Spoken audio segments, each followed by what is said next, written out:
This is your bestest friend, Mr. Artie from London. Hello, Artie Emma. from London. How are Artie you? from London. How are you? What's on your mind? Hi, guys. What's on my mind? I wanted to just sort of have a quick chat about Mr. Matt Binder and his dad. You guys do appreciate I'm sorry. Wait a second. I'm sorry. You want to have hold on, Artie? You want to have a conversation about Matt Binder and his dad? No, but I want to apologize to them because I hope they don't think I have some kind of vendetta against them. But what I want to talk about is immigration. Okay. I wasn't born in the UK. I was made a refugee in the early 1990s after a war broke out. And what I have seen is a complete and utter hatred and deterioration of tolerance for refugees, especially among the white working class of the UK. Now, the majority report is the majority report. It's about American politics, and you're not necessarily interested about Britain. But where we, and I am a leftist, I was raised in a communist country, and communism radically changed people's lives for the better. They eradicated tuberculosis. They had, my country at the time, had the best healthcare system in the Iron Curtain. And What country were you from, if you don't mind, Artie? Yugoslavia. Yugoslavia? Okay. Yeah. We had to flee because we watched sort of grenades exploding in the street, and my sister was butchered. So, yeah, we had to hop on our little bike and come to the UK. So I've lost the accent. So I was very young when the war started. And I can see that hatred within the white working class. And the reason I can see it is because they feel displaced. Now, we arrived here very, very early on in the 1990s after Margaret Thatcher had just got through her deindustrialization policy. She devastated industry. She had devastated social housing, and that's not been replaced. And we have Jeremy Corbyn often going on and saying, well, it's not the immigrants' fault. The government needs to spend more, to meet the needs of the immigrant who is here legally or illegally. Usually they're here legally, so you can't blame the immigrant. But that was falling on deaf ears because that money wasn't being spent on the white working class, especially in the middle of the UK, where white boys and girls are doing far, far worse than black girls and Asians in London. They're falling behind, and they're being left behind. What do you mean by what do you mean by that, though? What does that mean? Academically. Academically, academically, they are going to be much poorer than their parents. Their diet is worse than their parents. We just have a massive increase in rickets. In rickets? Rickets was a disease. Rickets, okay. which is a disease of a lack of calcium and D3 in childhood. Your bones bend. Yeah. Not crickets, but rickets. No, rickets. I don't know if there's an Americanism for it. So the left here and in the United States must insist that, look, there's got to be an end to immigration. And asylum, no, you can't stop asylum seekers because that is their human right to seek asylum. But where we kind of are struggling to come up with a counter-argument is that why have we allowed, for example, here in Europe, somebody to travel from the coast of Libya through Italy, through Germany, through France, and then they've sought asylum in London? Then you do have to wonder, are these people genuinely in fear of their lives? Yes, they will have their day in court, but it's not the most tragic thing. If it's been adjudicated that they need to go, and they need to go. Now, my type of politics, mine and Jamie Peck's type of politics, is just not wanted here. We saw what happened with Mr. Corbyn, and I think you're not going to be able to convince the poor of America that the problems of the rich of America are not their problems too. When I see Fox News spew that message every single night, I feel sick to my stomach, and I just...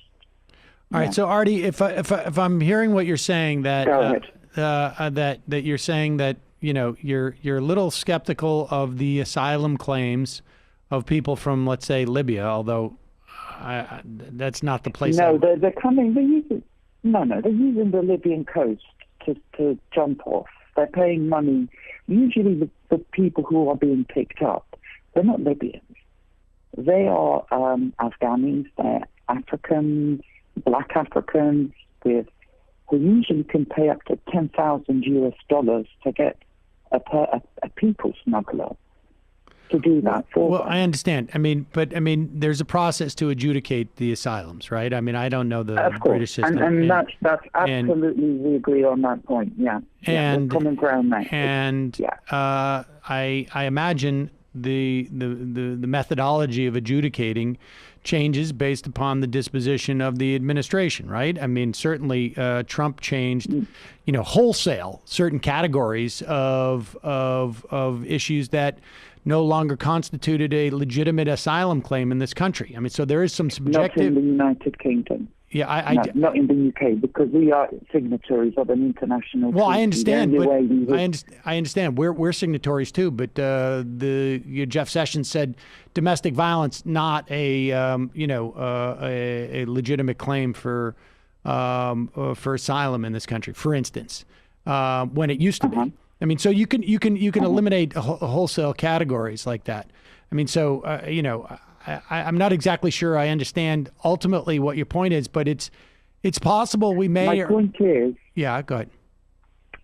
My point is that immigration is not necessarily the best thing in the world for the people who are living within your nation state.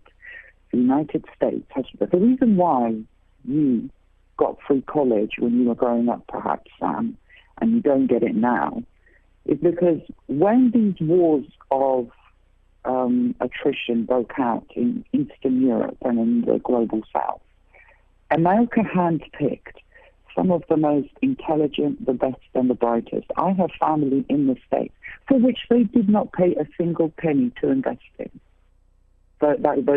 And now you're asking those quote-unquote native, those who are native to the land, who may have lived there since, I don't know, they came over from the Mayflower.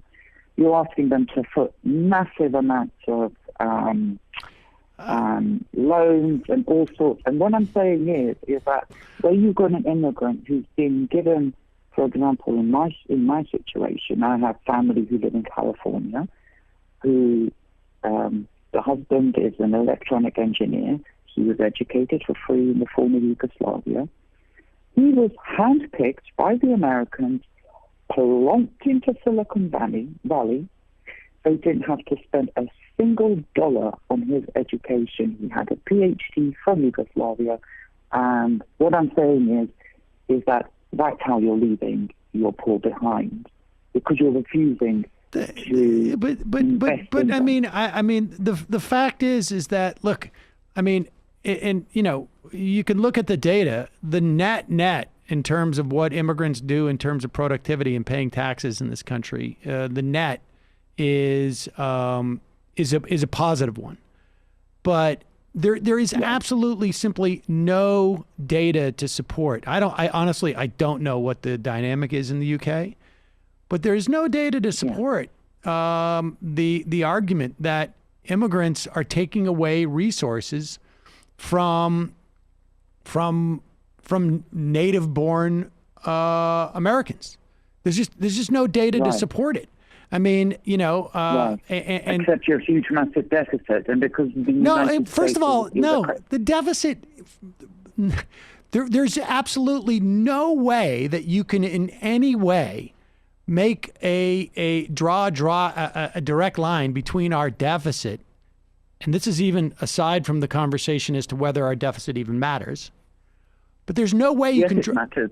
It doesn't matter to you because you're the major sort of the dollar is the right. I'm talking about the United States. I'm talking about exactly. I'm talking about the United States. I honestly I don't know the dynamic in Great Britain, and you guys have the ability to print your own. Don't misunderstand me. I'm not saying do not bring, but there has to be a limit. There must be. In order to have immigration, to keep immigration politically viable as something good and intrinsically good, we are, and as leftists, we're losing this argument throughout Europe.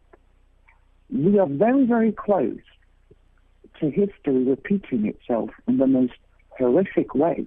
I think, listen, the way that you deal with these immigration, to the extent that what you're saying has any truth to it, right? That from a political standpoint, there is, as opposed to an actual material standpoint, there is a limit in which a country can tolerate immigration, which I imagine you would say is elastic based upon how the country's doing at any time. To the extent that there needs to be an addressing of this issue, and I think the same goes for the United States. The way you address that issue is to avoid situations like what we have done in Central America, what we have done as a world to like the Middle East, creating the situations that drive people from their countries. If we really want to address the potential threat and destabilization that exists in any given country from immigration, which, I will stipulate only for the sake of this argument. I'm not quite convinced, and I really frankly don't know, UK politics enough to say something definitive about it. I know that we, from a material standpoint in this country, certainly have the ability. I actually think also from a political standpoint, we can sustain it in this country as well. But nevertheless, the reason why people, broadly speaking, why they become refugees and why they go to other places, and your family is a perfect example of it, right? You didn't say like, we really wanted to come to, my family really wanted to get to the UK. It was because we had to leave our home. And so we did. But I do a distinction between immigration and asylum seekers, because those are two different things. Yes, but that's simply, on some level that's simply semantics. If your country, legally it's quite important. Well, legally it's important, but that's adjudicated. That's adjudicated. And so we're not immigration judges, and we're not going to adjudicate it on this telephone. But what I'm saying to you is that we have got a problem with immigration, and I don't mean that I don't like these people. I understand what you're saying. There is a political problem with it. I get it. But the fact of the matter is that by narrowing immigration, you understand that political problem doesn't go away if you have 10% less immigrants or 20% less immigrants. Also, are we sure we have a political problem here? Because favorability towards increasing immigration is just going up in this country and has been for the last 20 years. So I don't think this is super relevant to the American context.